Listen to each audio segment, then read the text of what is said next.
Hello students, in the last class we learnt about sanitation and disease. Today we solve some questions related to them. Let us start.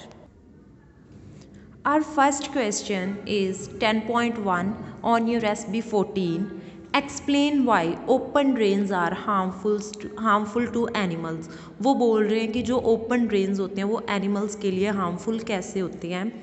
Microbes present in the water can give various diseases to animals and can even lead to their death.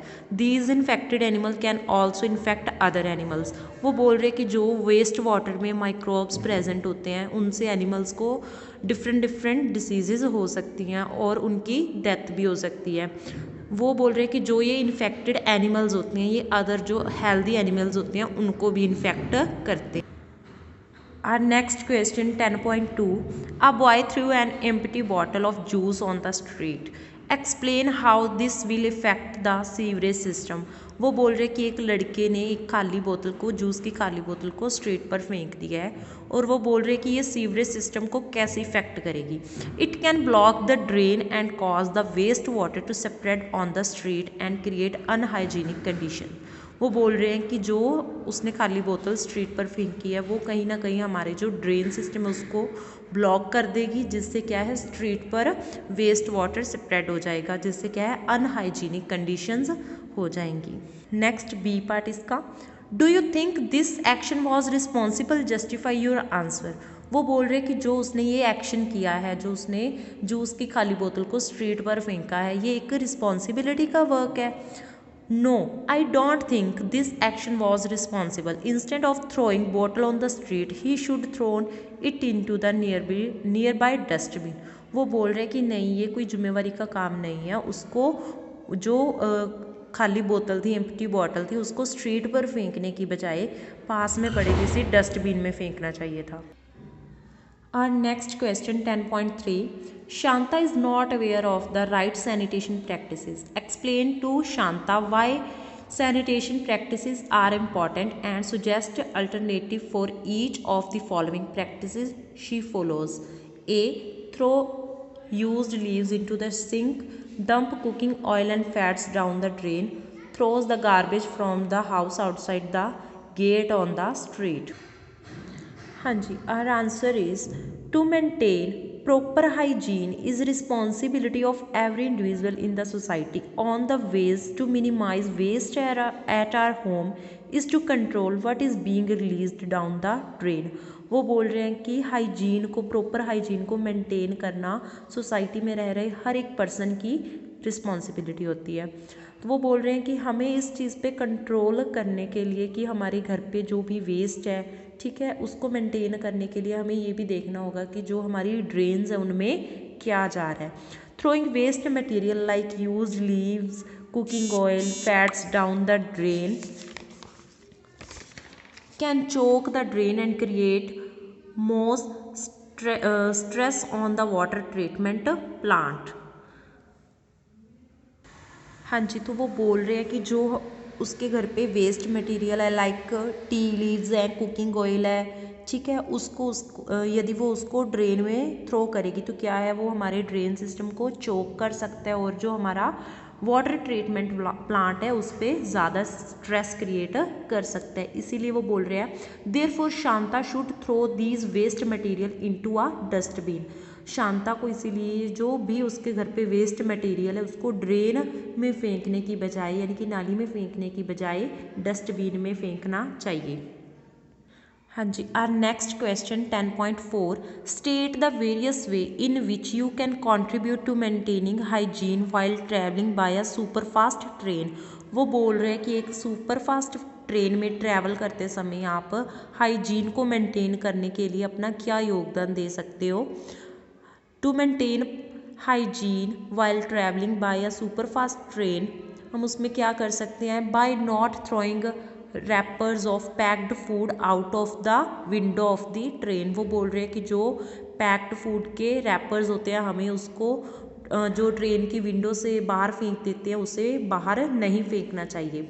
Bye not spitting out the window वो बोल रहे हैं कि हमें window के बाहर से थूकना भी नहीं चाहिए। बाय नॉट यूरिनेटिंग और defecating in open when the train is at railway station. वो बोल रहे हैं कि जब ट्रेन हम रेलवे स्टेशन पे हैं या ट्रेन रेलवे स्टेशन पर रुकी हुई है तो हमें खुले में शौच या फिर यूरिन पास नहीं करना चाहिए। हाँ जी, our next question 10.5 is for the situations given below suggest way to maintain high. A point is how I can contribute to maintaining hygiene at school. वो बोल रहे हैं कि हम स्कूल में प्रॉपर हाइजीन को मेंटेन करने के लिए क्या कॉन्ट्रीब्यूट इसमें कर सकते हैं। By not throwing wrappers in the ground. वो बोल रहे हैं कि जो रैपर्स होते हैं, आप स्कूल में जो भी कुछ खाते हो उसके रैपर्स को हमें ग्राउंड में नहीं फेंकना चाहिए। By not tearing part unnecessary pages from the notebook. वो बोल रहे हैं कि हमें अपनी नोटबुक से अननेसेसरी पेजेस को फाड़ कर नहीं फेंकना चाहिए। Next B point is how can I contribute to maintain hygiene at a bus stand. वो बोल रहे हैं कि हमें बस स्टैंड पे प्रॉपर हाइजीन मेंटेन करने के लिए हम क्या कंट्रीब्यूट कर सकते हैं। By not throwing food wrappers in the waiting area. वो बोल रहे हैं कि जब आप बस स्टैंड पे किसी बस का वेट कर रहे हो तो उसमें आपको क्या कि जो फूड रैपर्स होते हैं उनको वेटिंग एरिया में नहीं फेंकना चाहिए। बाय नॉट स्पीटिंग और यूरिनेटिंग इन ओपन। वो बोल रहे हैं कि हमें खुले में शौच या फिर थूकना नहीं चाहिए। By using dustbin to dispose the of garbage. वो बोल रहे हैं कि हमें गार्बेज को फेंकने के लिए कोई भी कूड़ा कचरा फेंकने के लिए डस्टबिन का यूज़ करना चाहिए, उसे ओपन एरिया में नहीं फेंकना चाहिए। Now question on your NCERT exercise page number 228 page filling in the blanks. The blanks हैं आपकी। Drains get blocked by dash and dash. वो बोल रहे हैं कि जो हमारे ड्रेन्स हैं किस किस चीज़ों से ब्लॉक हो सकते हैं, कुकिंग ऑयल और फैट से।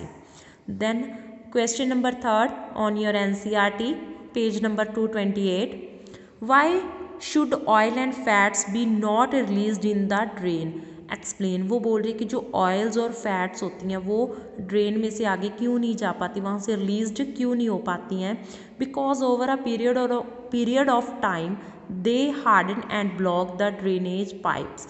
We must throw cooking oil and fats in the dustbin. वो बोल रहे हैं कि एक टाइम के बाद जो कुकिंग ऑयल्स और फैट्स होती है वो हार्ड होना स्टार्ट हो जाती हैं और जो हमारी ड्रेनेज पाइप है उसको ब्लॉक कर देती हैं। इसीलिए वो बोल रहे हैं कि हमें जो कुकिंग ऑयल और फैट्स हैं उन्हें डस्टबिन में फेंकना चाहिए। Our next question number 9 on your NCERT explain the relationship between sanitation and diseases. वो बोल रहे हैं कि सैनिटेशन और डिसीजेज के बीच में क्या रिलेशन है। There is a direct relationship between sanitation and disease. वो बोल रहे हैं कि सैनिटेशन और डिसीज़ में एक डायरेक्ट रिलेशनशिप है। Sanitation is the process of maintaining clean and healthy surrounding. Lack of sanitation can lead to unhygienic living condition, this can cause disease. वो बोल रहे हैं कि यदि हमारे एरिया में सैनिटेशन का मीनिंग क्या होता है। सैनिटेशन एक ऐसा प्रोसेस है जिसमें हमारा जो सराउंडिंग है, हमारा जो इन्वायरमेंट है उसको प्रॉपर क्लीन और हेल्दी रखा जाता है। ठीक है, यदि सैनिटेशन प्रॉपर वे के साथ नहीं होएगी तो उससे क्या होएगा, अनहाइजीनिक लिविंग कंडीशंस हो जाएंगी जिससे हमें क्या है कई तरह की बीमारियां लग सकती हैं। वो बोल रहे हैं, उन्होंने एग्जांपल दी है कि यदि हमारे आसपास में गंदा जो पानी है वो प्रॉपर सैनिटेशन अनहाइजीनिक वाटर यानी कि जो खुले में वाटर होएगा हमारे ग्राउंड्स में, उसमें क्या है कि कई तरह के मॉस्किटोज़ और मॉस्किटो बैक्टीरिया ग्रो करने स्टार्ट हो जाएंगे जिससे क्या है हमें कई तरह की बीमारियां लग सकती हैं। Thank you, have a nice day.